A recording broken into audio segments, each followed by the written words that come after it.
పాండిత్యం హిందుస్థానీ కర్ణాటక సంగీతాలకు సాంస్కృతిక వారధిగా వీరిని విద్వాంసులు గుర్తించారు. తర్వాత రచనా శైలి. ఈయన చెప్పు. ఈయన రచనలో భాష సహజ సుందరంగా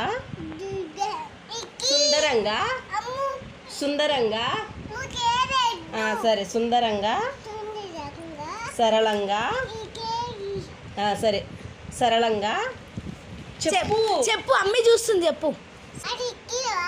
సరే